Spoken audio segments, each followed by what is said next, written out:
Abonnez-vous à la chaîne pour voir les dernières vidéos.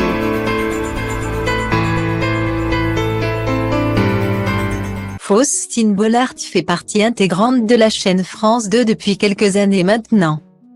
Elle présente l'émission Ça commence aujourd'hui tous les midis 13h50 dans laquelle elle recueille des témoignages bouleversants. Mais évidemment, cela n'est pas tous les jours facile pour elle.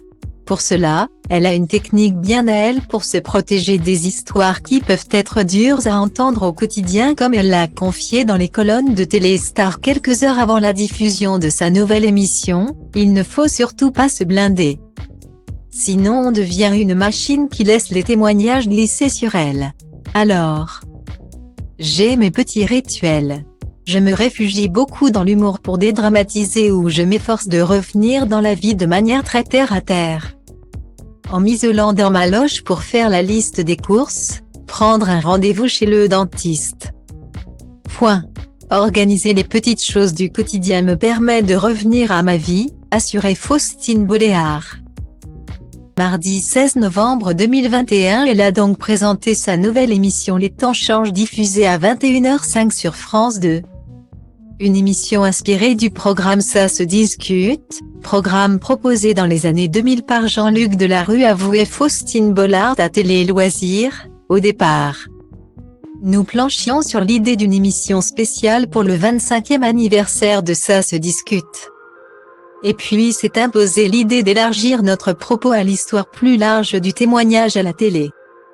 Le premier numéro traitait d'un sujet on ne peut plus sensible, les enfants abusés. Faustine Bollaert recevait les témoignages d'adultes qui ont été victimes d'abus. Des histoires qui ont bouleversé les téléspectateurs. Sur Twitter, ils ont été nombreux à apprécier l'émission de Faustine Bollaert, saluant que cette dernière était d'utilité publique. Quel reportage bouleversant et d'utilité publique! Bravo aux équipes de production pour le travail d'archivage et de casting des témoins conséquents. Quelle émission, d'une vraie utilité publique! Je suis stupéfaite des chiffres qui sont tout simplement accablants.